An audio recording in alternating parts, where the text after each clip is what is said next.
Opa, meu nome é Reply e hoje eu tô doente. E o vídeo dessa semana corrompeu. Então eu resolvi fazer um perguntas e respostas depois do 100k. E eu trouxe meus ADMs pra participar junto comigo. Eu espero que vocês gostem deles tanto quanto eu gosto. Eles separaram várias perguntas do server, que foram muitas perguntas que vocês fizeram, e eu vou tentar responder algumas. E é isso, bora pras perguntas. Começando com a pergunta do Lagosta. Quando você vai assistir Hajime no Ippo comigo e perder o preconceito com anime velho? Assim, não é que eu tenho um preconceito com anime velho. Não é que eu tenho um preconceito com anime velho. É só que assim, geralmente eu acho que eles podem ter narrativas chatas. Mas eu vou assistir Hajime no Ippo com você assim que acabar minha semana de provas e a minha garganta melhorar. Agora uma pergunta do português. Se você pudesse trazer um personagem fictício para o mundo real, qual seria e por quê? Eu acho que eu traria o Quoth do Nome do Vento, da série de Crônicas do Matador do Rei. Porque ele é um dos personagens mais inteligentes que eu já vi, e eu ia querer pedir muitos conselhos pra ele, pra ver como melhorar meu canal do YouTube, nessas coisas. Provavelmente ele não ia entender, né, porque é um livro de fantasia medieval, mas acho que não tem problema. Beleza, a próxima pergunta é Lagosta. Como se sente fazendo mestrado aos 25 anos, sendo que a média brasileira de mestrado é 31? Eu não sabia que a média era essa. Nossa, eu senti um orgulho agora. Eu me sinto muito privilegiada, muito honrada, porque eu me esforcei muito, mas eu sinto que eu tive também muita sorte de ter pessoas que me apoiaram até aqui. Se eu não tivesse o apoio de tantas pessoas queridas, eu acho que eu não ia ter conseguido forças pra conseguir estudar tanto e trabalhar tanto na minha tese. Então, eu me sinto muito grata também. Ok, a próxima pergunta é do Wichiko. Você pretende um dia fazer um vídeo sobre as classes de RPG e as frutas que você sugeriu em um vídeo? Eu fiz essa sugestão porque eu queria fazer um desafio no Twitter, mas acabou que eu entrei em semana de provas e acabei ficando um pouquinho doente depois disso, porque meu sistema imunológico não é lá muito bom. O que acontece é que eu ainda vou fazer uma série dessas de desenho, mas eu não pretendo trazer pra mais vídeos não. Acho que um só de cada tema já tá bom. Perguntas de Dê Injustiça pelo Caos Foguinho. Tutorial de pudim kawaii? Eu não entendi a pergunta. Não, eu não entendi a pergunta. Eu não entendi a pergunta. Você não quer fazer outra, não. Tipo assim, eu não entendi a pergunta. Pergunta de Lin com 2N coração. Qual é a sua opinião sobre a autocomparação? Principalmente de como a autocomparação pode destruir o orgulho de um artista perante a sua própria arte. Autocomparação. Eu acho que essa pessoa tá querendo se referir a comparar os seus trabalhos novos com os antigos, né? Existe um processo quando a gente tá desenhando há muito tempo, que não é só enquadrado no desenho, mas em estudos também, que a gente pode sentir que a gente tá ficando pior. Isso não é verdade. O que acontece é que a gente tem uma curva de aprendizado que primeiro a gente aprende as coisas na nossa mente e depois a gente aprende a executar elas. Então, embora a gente tenha a impressão que a gente tá ficando pior, na verdade a gente tá ficando melhor porque a gente aprendeu a reconhecer os nossos erros. Então eu acho que se você ficar se prendendo no seu passado pensando que você era melhor, na verdade talvez seja porque você ainda não consegue enxergar os seus erros daquela época, mas você tá vendo os seus erros de agora. Não leva muito a sua arte pra frente. Mas é meio inevitável no começo. A pergunta do Predo Coração. Qual o seu processo favorito durante a produção de alguma arte? Sketch, line art, pintura, 3 pontinhos. A minha parte favorita de um desenho é a ideia inicial, porque ela parece perfeita, linda e maravilhosa. Aí a execução é um monte de caos e problemas e perspectiva e composição e adequação que às vezes são meio complicados de se lidar. Acaba sendo divertido todo o processo, mas a minha parte favorita definitivamente é o comecinho, quando a gente tem aquele estalo, aquela ideia. Pergunta de D. Injustiça pelo Caos Foguinho. Por que os ADMs são gostosos? Eu não sei, vocês são? Eu prefiro o nome manifestar. Se a gente é gostoso, talvez a gente não seja. Tem isso. Você acha a gente Todos gostoso? foram jogados na mesa. São, mas não vai aparecer no vídeo. O português perguntou qual é a sensação de ter mais de 100 mil pessoas que gostaram do seu canal e consideraram se inscrever nele. A sensação de ter tantas pessoas que se inscreveram no meu canal. Eu, às vezes, não acredito muito que que isso aconteceu. Eu acho que eu vou acordar de um sonho a qualquer momento e descobrir que eu ainda tenho, sei lá, no máximo 10 mil inscritos e que tudo que aconteceu foi um sonho, porque é muita gente, é muito carinho, é muita confraternidade. Eu acho incrível como as pessoas que estão na minha comunidade se unem quando elas querem fazer alguma coisa. E elas fazem coisas boas, tá ligado? Acaba não tendo tanta gente tóxica. E quando tem, a gente filtra. Então é um lugar muito bonito de se estar. Eu me emociono toda vez que eu penso em como eu consegui construir um lugar pra tanta gente se sentir meio que em casa. Nem que seja por 10 minutinhos numa semana. Pergunta do membro Runa. Qual era o artista que você mais gosta? Tem algo que você faria como hobby, caso não fosse pintar ou desenhar? Olha, atualmente meu artista favorito é o Alexander Rostov. Eu gostava muito das pinturas do Mark Azevedo e do Marco Bussi também. E se eu teria algum hobby, se não fosse desenhar ou pintar, provavelmente eu teria aprendido a costurar ou qualquer coisa assim. Eu ainda tenho muita vontade de aprender a fazer isso. E o que mais falta atualmente é tempo. Pergunta de 8/Merão Infinito. Você acha que hoje em dia é possível existir artistas que marquem a história como aconteceu antigamente? Artistas que vão ser lembrados mesmo depois de anos? Ou pela grande quantidade de profissionais na área é mais difícil acontecer? Eu acredito que existem pessoas que se destacam nos ramos delas de modo que elas marcam a história de um jeito incrível. Porque, por exemplo, vamos pensar. Eu acabei de falar do Mike Azevedo, certo?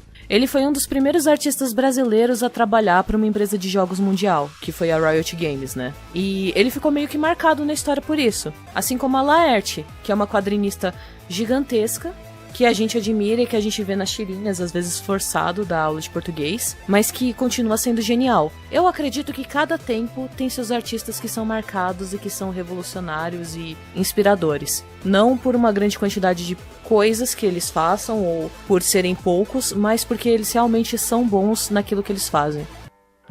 Pergunta do Gio. G-I-O-H. Gio. Reply, já quis dominar o mundo? Não. A pergunta do Bem Magro. Qual o momento que você considera mais importante para sua vida? Eu acho que o momento mais importante da minha vida foi quando eu tava voltando de trem, passando pelo Tamanduateí, e eu decidi que eu tava cansada de deixar as outras pessoas decidirem as coisas por mim. Que eu decidi que eu queria seguir meus sonhos, que eu queria ter os meus objetivos, que eu queria fazer as escolhas que eu sempre quis fazer. Que eu ia ser racional, que eu ia seguir as ordens sociais e tal, mas que eu ia me esforçar também pra fazer as coisas que estavam no meu coração. Eu acho que esse foi o momento mais importante da minha vida. Okamori pergunta. Reply, o que você acha de Jojo? Assim, eu gosto muito de Jojo, mas eu tenho algumas ressalvas. Algumas? Tem alguns episódios que são meio problemáticos, mas o autor é tão criativo, as ideias que ele tem, as soluções que ele tem pra cada plot são tão geniais, que eu acredito que seja muito difícil não ficar admirado com a potência de contar histórias que esse autor tem. Então eu gosto tanto de Jojo que eu quero fazer um vídeo sobre Jojo, mas só depois que terminar a parte 6, né? Que eu não quero dar spoiler pras pessoas. O membro Luzino perguntou: o que você acha sobre produtos artísticos que só servem para ganhar dinheiro ou para serem bonitos? Tipo desenhos de TV feitos por executivos, e não para trazer uma história, moral ou outras coisinhas. Eu acho que se o desenho faz sucesso, ele deve ter algum valor. Ele deve ter alguma história que toca o coração de alguém. Porque se ele não tivesse qualquer valor, ele não teria feito tanto sucesso, entende? Não importa quanto marketing se faça, quanta propaganda você crie. As pessoas não começam a gostar de alguma coisa só porque ela ganha uma grande quantidade de propaganda em volta. Ela tem que ter alguma coisa que tenha um cerne que valha algo nela, sabe? Mesmo que seja uma história clichê, pré-montada, tem pessoas que estão tendo o primeiro contato de história com essa história. E daí ela vale alguma coisa pra essa pessoa. pessoa. Então, o que eu acredito é que a partir do momento em que a coisa sai da sala de reunião, sai da sala do executivo, ou sai do escritório do artista underground que fez tudo com amor, ela se torna do mundo. E daí as pessoas que interpretam aquilo e tiram os valores é que vão decidir se aquilo tem realmente um valor ou não. Então, não é muito uma questão de intenção por trás da criação, mas sim o que as pessoas conseguem tirar de bom ou ruim daquilo. Pelo menos essa é a minha opinião. Pergunta de Sol. Se tudo é arte, arte pode ser qualquer coisa sendo que é tudo? Mas e se algo não é arte? Ele é excluído dessa ideia de que tudo é arte? E se algo que não existe poderia ser arte? Assim, quem diz que tudo é arte tá cometendo uma falácia. Nem tudo é arte. É tipo aquelas pessoas que dizem a vida é um jogo. Não, a vida não é um jogo. A vida possui vários jogos, jogos de poder, jogos de crença e tal, mas a vida não é um jogo. Assim como nem todas as coisas são arte. A arte, ela precisa ter intenção pra ser arte, entende? Você pode ver arte nas coisas. Você pode ver beleza nas coisas. Você pode transformar uma mancha na parede em algum pensamento artístico seu, mas você tem que entender que é o seu pensamento que tá criando a arte e não a mancha em si. Então nem tudo é arte, e isso é meio que um mito que as pessoas fazem, porque se tudo fosse arte não teria pra que alguém estudar a arte, entende? Não teria por que existirem tantas faculdades, tantas perguntas, tantos estudos sobre. Pergunta de Palmito. Qual o seu conselho para quem quer crescer no ramo da arte? Meu maior conselho é que você faça arte o máximo que você puder e o melhor que você puder. Porque se você não tiver o que mostrar, é meio difícil você crescer. E o meu outro conselho, que talvez seja mais importante do que isso, mas um pouco cruel, é que você precisa estudar marketing. Porque hoje em dia, para você crescer no mundo da arte, você precisa vender o seu peixe e divulgar o seu trabalho. Porque senão ninguém vai ver. É muito difícil você ser descoberto por sorte, por acaso. Então, é bom que você estude estratégias de como se divulgar, como outras pessoas cresceram e tentar replicar elas mesmo. Porque só ser bom hoje em dia não parece ser o bastante, infelizmente. Mas assim, continue estudando, porque se você não for bom e tiver um ótimo marketing, você não vai crescer também. Minha pergunta é de um moço muito bonito do servidor que chama PH. Se você tivesse que descrever a sua cor favorita para alguém que não consegue enxergar, como você o faria?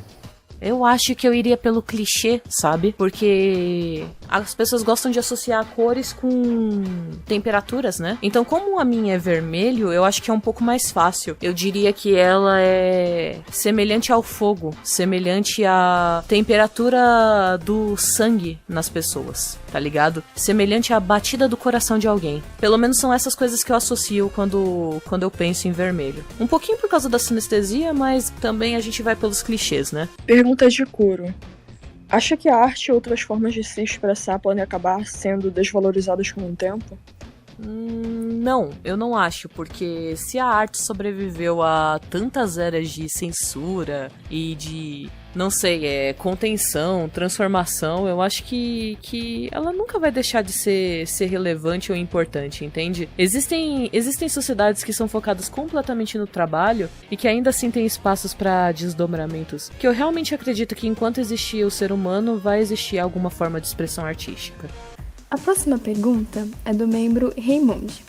O fato de você ter cursado pedagogia influencia de alguma forma nos seus vídeos? Se sim, como? Olha, eu gostaria de dizer que não, mas a verdade é que sim, porque foi na faculdade de pedagogia que eu aprendi a escrever direito, que eu aprendi a me expressar bem e que principalmente eu aprendi que a gente tem que falar na linguagem das pessoas se a gente quiser que elas nos entendam. Então, todo o meu vídeo que eu tento explicar alguma coisa, eu tento explicar do jeito mais simples possível para que o máximo de pessoas consigam entender. Eu tento fazer uma linguagem que seja próxima delas. Dom Antônio perguntou: se você pudesse ter algum animal de estimação além dos que são comuns de se ter, tipo cachorro, gato, papagaio, hamster, crocodilo, qual seria? Peraí, eu tô confusa, porque... Crocodilo... Quê? Calma aí. E ele... Tá, mas ele é de estimação mesmo? Tipo, ele não vai me machucar? Sim. Mano, isso é muito coisa de protagonista de filme, né? Mas eu ia querer muito ter um leão, uma jaguatirica, Uma Entendi, onça... você ia querer um gato grande, é isso. Eu ia querer ter um gato grande. Assim, eu não tenho culpa que eu gosto de gato, ok? E, bem, eu acho que esse foi o vídeo. Eu agradeço muito pra quem ficou até aqui no final. E se você ficou até o fim e assistiu e quiser me contar que você assistiu, você pode comentar... Ai, digam algo para as pessoas comentarem. Crocodilo. Que crocodilo quer, mano? Comenta lagosta aí, bem melhor. Não. Mano, Faz ornitorrinco. perguntas sobre aranha, bicho. O comentário sobre aranha Sim. é foda. Mano, ornitorrinco muito é o melhor, viu? Pede pra perguntar se eles gostam de patos. Tá bom, então vocês têm que comentar sobre crocodilos, lagostas, aranhas, ornitorrincos ou patos. É isso. Obrigada por terem assistido. E, bem, te vejo no próximo vídeo.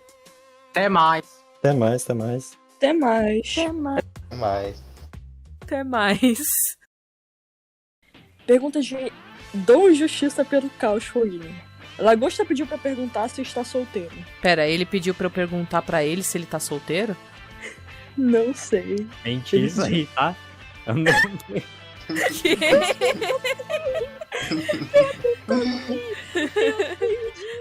Mano, ela não entendeu. A Ela não entendeu a pergunta, ela não entendeu. Eu não entendi a pergunta. Lagosta, você tá solteiro? Vamos trocar a pergunta aí, na moral.